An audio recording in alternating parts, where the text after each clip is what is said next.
So now I'll start covering, we've covered the arithmetic instructions so far, and some of the inline barrel shifter feature, and things like that. So this, we'll start talking about how we can move data around. This doesn't cover memory operations yet, but there are two instructions that you need to know for moving data from one register to another, and that's MOV and MVN.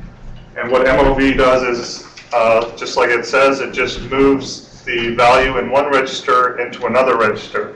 Now there are variations on this. One of them is the move T, which just moves the top half word of the 32-bit value into the destination register. And then there is the move S PC. So this is a special instruction because you're changing the program counter. You're telling it to do a branch at this point. So you're actually taking an instruction address, loading it into PC, and telling it to actually branch to that instruction that's been updated in the PC. Now the other side effect of this is you can see that there's an S flag, and this one is a special instruction because it actually changes the mode as well. So we'll cover a little bit about the different modes. But if you're in user mode, like we've been talking about so far, and you do a move S PCLR, it will switch back to the, it will take the value that was in the SPSR, which was the saved program status register of whatever mode you were in, and then update the mode to, in the CPSR to the current mode. So we'll use this instruction with interrupts especially because whenever an interrupt occurs, like an IRQ or an FIQ exception, the ARM changes mode to that to the IRQ or FIQ mode, and it actually takes a copy of the CPSR and puts it into the SPSR for you automatically. But it's our responsibility to take the SPSR and move it back into the CPSR, and so this is sort of a one instruction to do all that in one go, essentially. So we'll cover that in more detail later. Finally, we have MVN, which is the move negative. It takes the negative one's complement of the value in the register and puts it into the destination register. Now, these instructions cannot be used on memory and are only applicable to registers. So again, getting back to that load store feature of ARM. So here's some instructions. This was an interesting example because I tried to multiply two constants and it calculated the answer directly for me and generated assembly to do the same. So here you can see it's actually taking this large value, trying to multiply by 3, but it's actually just loading the value directly into the register. So here in this case, the 2 million, so this large value down here, get the mouse, there it is. So this large value, once you multiply by 3, you get another large value, but it's moving the entire word with a bogus top half word, and then followed by moving the actual 2797 piece afterwards. So for some reason, it's decided to optimize this way.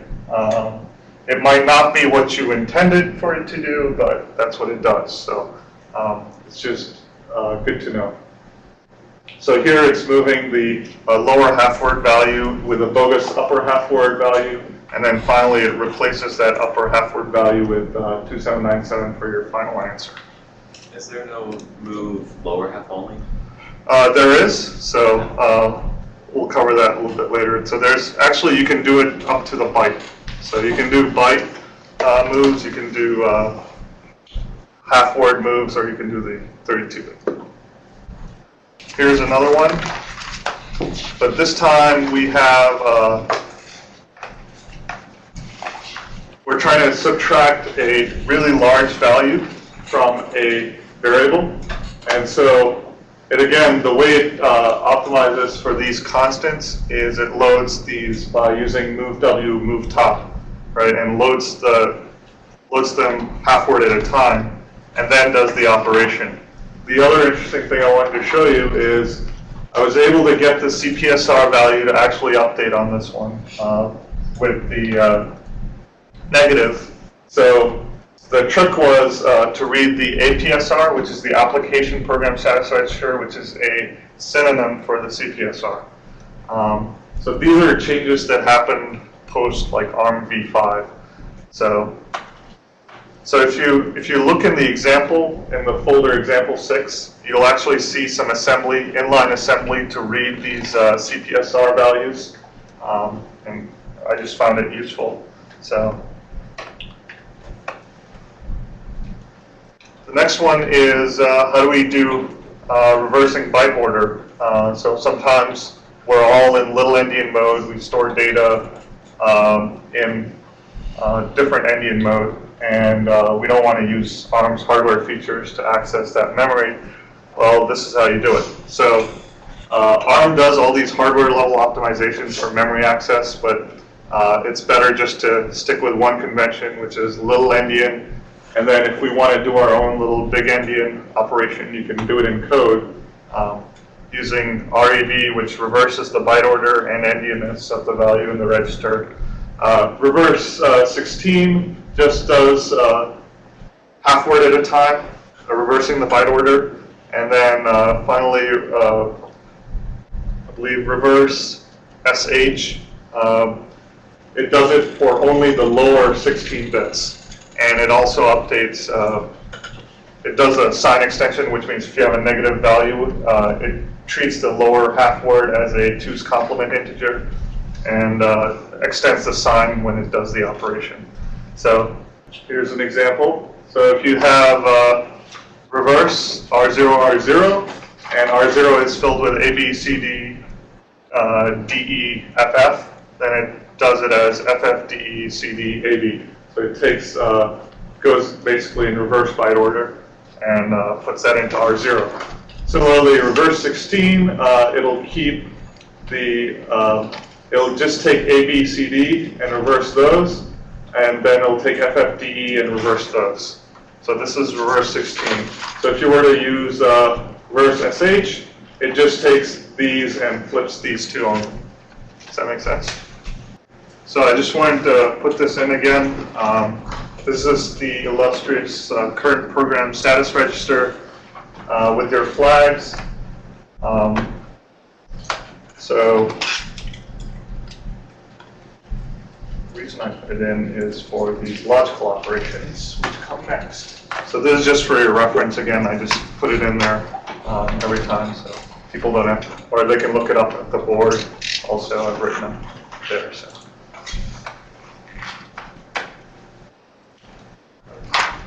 So now we get to logical operations. So you have the AND, which does a bitwise AND of the two operands, stores it into the destination register. Bitwise clear, you provided a mask, and wherever there's a bit that's set to 1, it clears that bit to 0.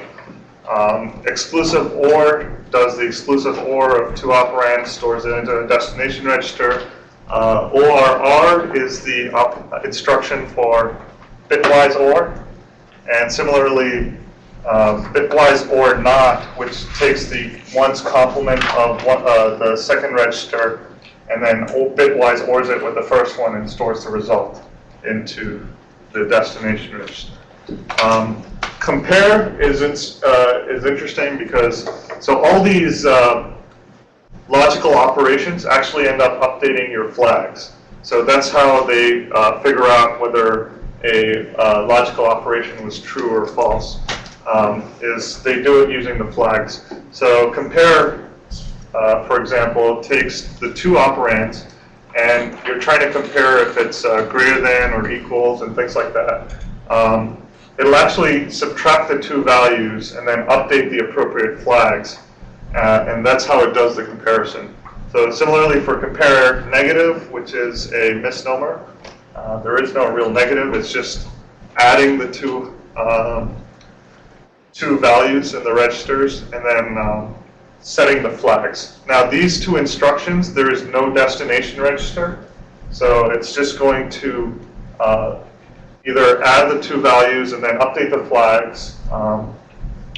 And there's going to be no update to a destination register. So you only have two operands for these instructions.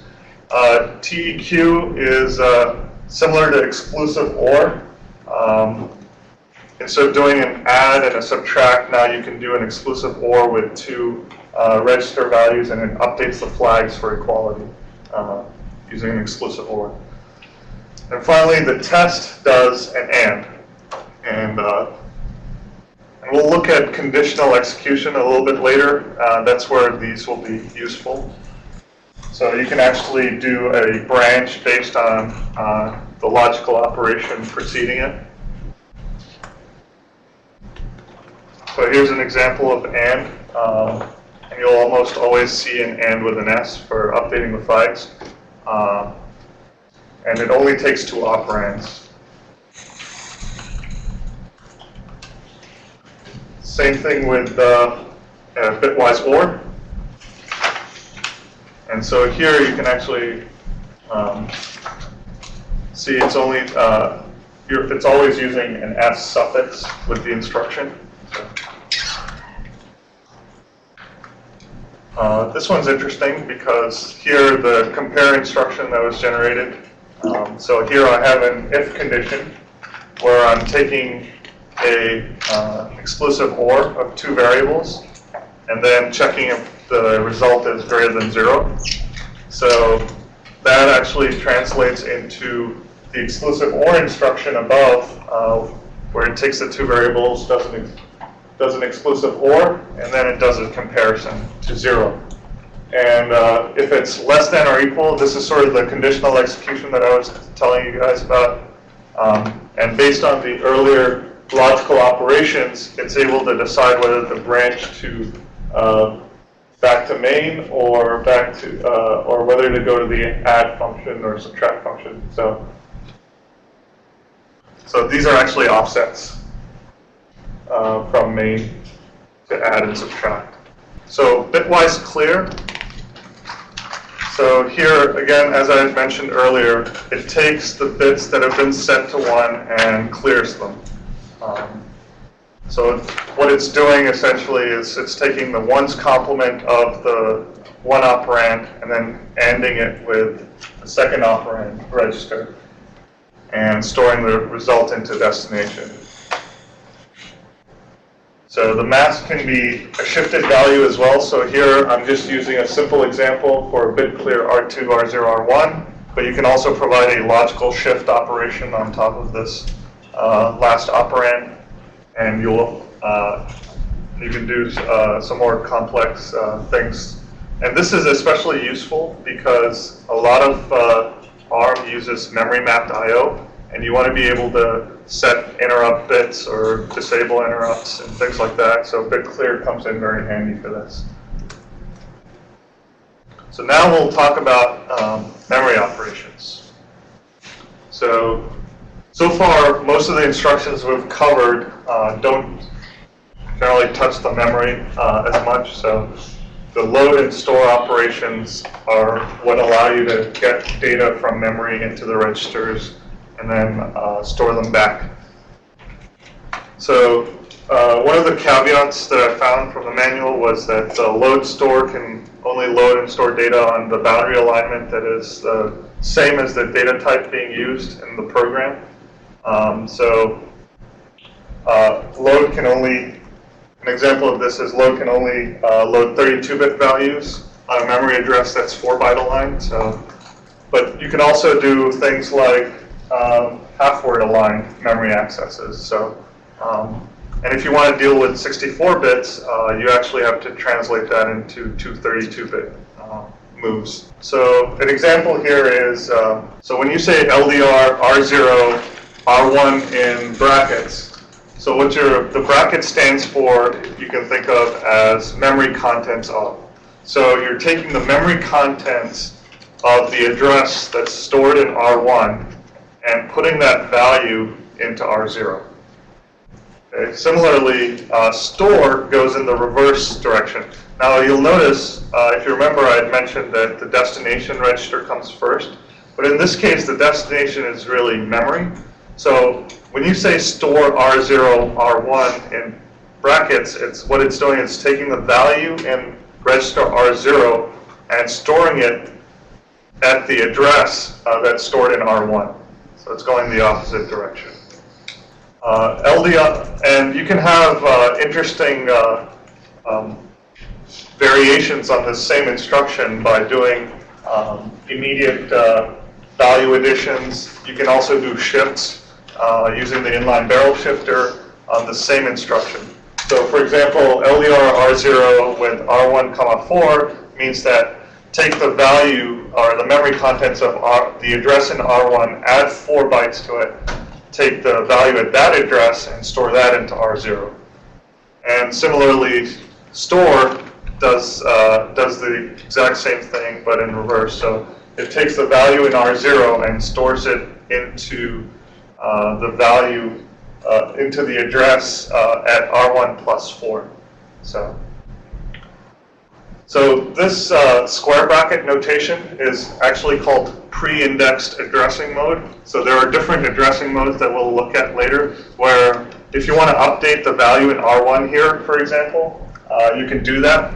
So instead of just accessing that memory location and then leaving the address in R1 alone, you can actually update it. So it's like it becomes like a plus equals sort of. And we'll look at that later too. So here's an example. So here I actually used a pointer, an integer pointer, to actually get it to generate the store and load instructions. So here I'm adding to the pointer value after assigning it the address of a local variable. And here, what you actually see, we'll talk a little bit more about frames in ARM, but it's taking the stack pointer, which is always stored in R7. It acts as your base pointer or your frame pointer, generally in thumb mode. And it's taking the values off the stack, which is where your local variables are being stored, +4 and +12, and then actually storing and loading from that memory address. So as I mentioned earlier, R7 is known as the base address register, and the base address register is different from the base pointer that I mentioned. So the base address register we'll refer to that terminology when we do load store multiples, but it's the register that contains the base address of where you want to perform that memory operation, like the load or the store. And the base address register can be anywhere from R0 to R12, the stack pointer, or the link register. So you can do load stores on stack pointer, you can do load stores on R0 through R12. You can even do it on the link register, which is your saved program count. And so we'll cover that in more detail later. Now we get to control flow operations. So far we've covered arithmetic operations, data moving operations, logical operations, memory operations. So how do we get it to do interesting things by using branching? So a branch is exactly that. It takes the value of your subroutine address and puts that into the PC. So if you write to the PC or the program counter, it actually turns into a branch, and it actually jumps to that address. Now, I mentioned to you the two different modes in ARM, which is the thumb and the ARM mode. So you actually have limits on, because of the encoding, the instruction, you have limits on how far you can jump with branch. So with a branch, you have a range of plus or minus 16 megabytes from where your program counter currently is in thumb mode. And in ARM mode, you have 32 megabytes. And that makes sense because you have a 32 bits for your encoding versus 16 bits for the same instruction. Similarly, branch with link, BLX is an interesting instruction because it actually saves the program counter into the link register before jumping to the target address. So it does this for you. So that's the BLX. So, and BX will do the same thing. So the X is essentially specifying, store the program counter into the link register and then jump to the new program counter value. And similarly, you have a compare and branch. So this allows you to do a comparison operation and a branch in one instruction. Earlier you saw examples where you did a conditional branch, but you had to do a logical operation beforehand, and then do a comparison or an exclusive OR, and then do a jump separately in a separate branch instruction. This is more for code size optimization, I guess, that they've included this. But as you can see, the range is also very limited with a compare on branch to 0, where you can only jump either +4 or +130, because the PC is always pointing 2 instructions ahead. In thumb mode, you're going to be able to do +4, jump to the 4 instructions ahead, or you can go up to 130 bytes ahead in the address space. And you also have a table branch where you can have an offset-like table, and you can tell it to use the value in that table for the branch. So TBB does just that, and so you're limited sort of on the size here again to 510 bytes for the offset. This is what you can store in your offset table, not the offset table size itself. Similarly, TBH is with half-word offsets, so where you just want to manipulate the lower half-word, you can jump from 0 to about 131 megs. So we'd seen an example of this before. I thought I'd go into a little bit more detail on how these conditional branches work. So earlier we'd seen a branch if less than or equal, so that's what BLE stands for. All it's doing is, based on the logical operations that have occurred before this, it's updated the negative, 0, or overflow flags, and it uses those 3 flags to say, check whether it was less than or equal or not. So here in this case, if it's equal, generally the compare operation does a subtraction. So it'll set the 0 flag if the 2 values were equal and it subtracted them. The 0 flag gets set, so it knows, hey, it's a equals condition. And the overflow and negative flags are compared if it's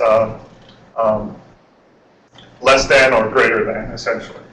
So those are the 2 differences. So that's how it's able to tell whether it's whether it's a branch if less than or branch if greater than. And if equal, again, it just uses the 0 flag, and not equals also uses the 0 flag. It only branches if the Z flag is set to 0. So as I've explained, it's using the negative and the overflow flags to check if the values are greater or less than. So here's an example. This is an example in your examples folder. So I'm actually trying to do a loop, I believe. So it's actually comparing 2 values and then branching if the comparison is not equal. So actually a for loop, if you think about it, it just has a I is less than or I is equal to something, keep looping. So that's what this is doing. Here it's actually jumping to a libc function if the 2 values are not equal. So, and you can see this is another example of how arithmetic shifts or logical shifts are being used in line with a move. This is again for your reference. So having covered all these arithmetic operations, logical, memory operations, and sort of the conditional branching operations or control flow operations, we can actually look at hello world. And this is actually on your VM. So you guys go to the hello world folder in your projects directory.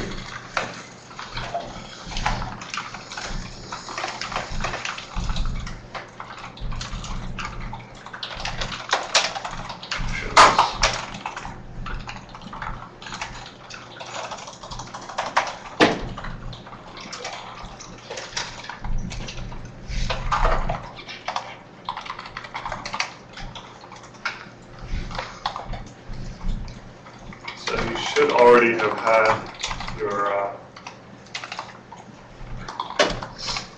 emulator up and running. If not, it should be in your slide book. How to bring that up. If you go to examples and then hello.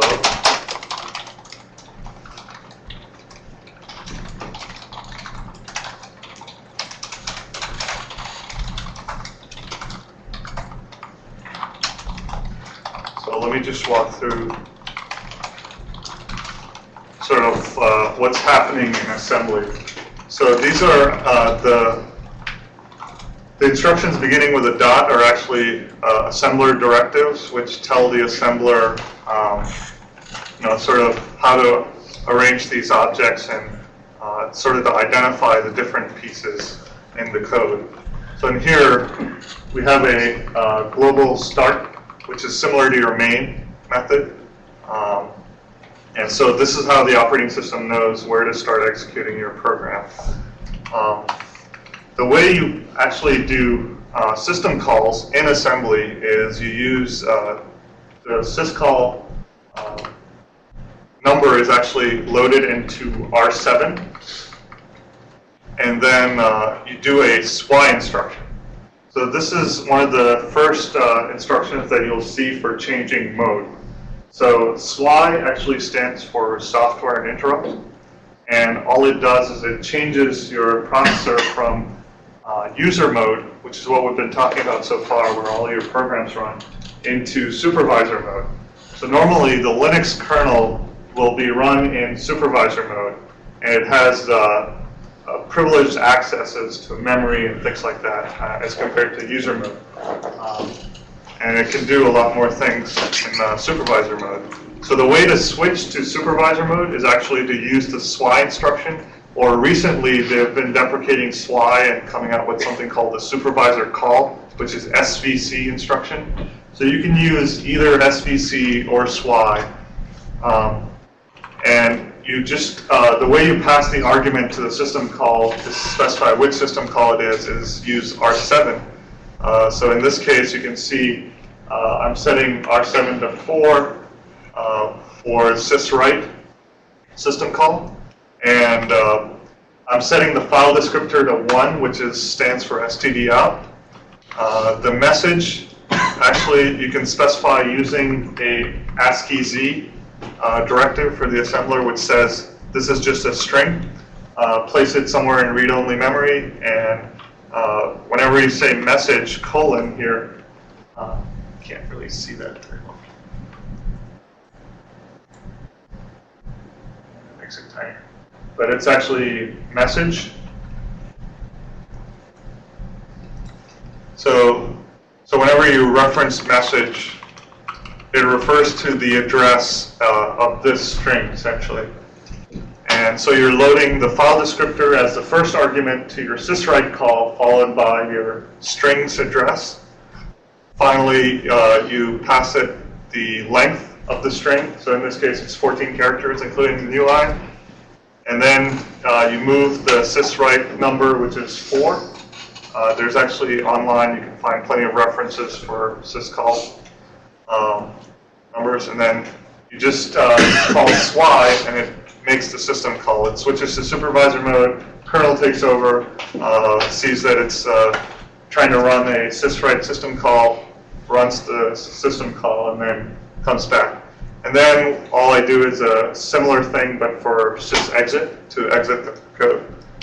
So if you guys actually run make,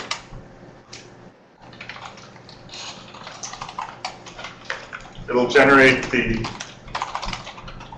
hello world executable, and then you type hello, and it prints hello world to the screen. So,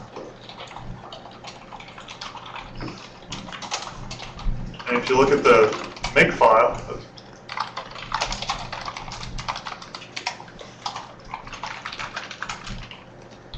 so here you can see I'm not using GCC as the compiler for the assembly code. I'm using the GNU assembler, which is called by using AS.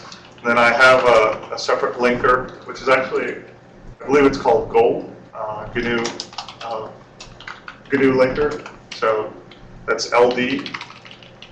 And so it takes the assembly file, generates the objects, and then generates the, and then links it for running in memory, and then generates the executable in ELF format, ELF. So one of the interesting things about the SWI syscall is the encoding that's generated from the SWI instruction. It actually only uses the 8 bits for the encoding, I believe. So you have 24 bits that are still available that you can actually use, and we'll look into that a little bit later. So you can differentiate between different SWI system calls. And for some reason, the Linux kernel that's running here doesn't use those 24 bits. So you can see it says SWI 0. So it actually appends that value to the encoding. And so here, Linux just ignores it. But you could actually use it to differentiate between different system calls. So when you say SWI1, it could mean, or SWI4, it could mean syswrite versus a SWI1, which would mean system exit. So I don't know why they didn't do that, but that's just the way Linaro chose to implement it. So the instructions we've covered so far are up there. So we went sort of through the arithmetic operations, logical operations, memory, data operations. Finally, we went through control flow, how the branches work, and finally we covered the SWI as used for a system call. So all the SWI is doing is it's changing the mode and running the interrupt handler for the software interrupt. And the Linux kernel is using that for its system call conventions. So now we get to an exciting and fun lab called, it's the Fibonacci sequence number generator. So the idea is you're going to write in assembly. I've given you some filler code to start off with, and sort of the algorithm to how to do this. But this will hopefully help you in writing the assembly code for this. So you have, it's basically exactly what a Fibonacci sequence is. So for the interesting value to look for will be 6. Because when you enter a 6, you should get an 8. The rest of them are pretty much the same. So X is sort of your index variable. And actually there were 2 sample algorithms that I found for this. So there's one that does it recursively and one that doesn't. And for the assembly one, I figured it would be shorter to use the recursive algorithm. So the assembly filler code that you're seeing is actually using this algorithm here. So if you have a different one that you'd like to implement, please let me know. So the file that you'll be modifying is fib.s, which is the assembly file. The fib.c is just a shell for calling the function as a main. It just calls Fibonacci. Yeah. And one of the things that I haven't mentioned yet is that the way you do return values in subroutines is to put the value into R0. So R0 becomes your return value for a function.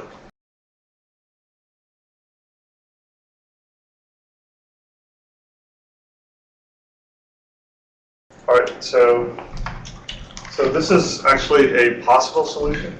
This is not the solution. So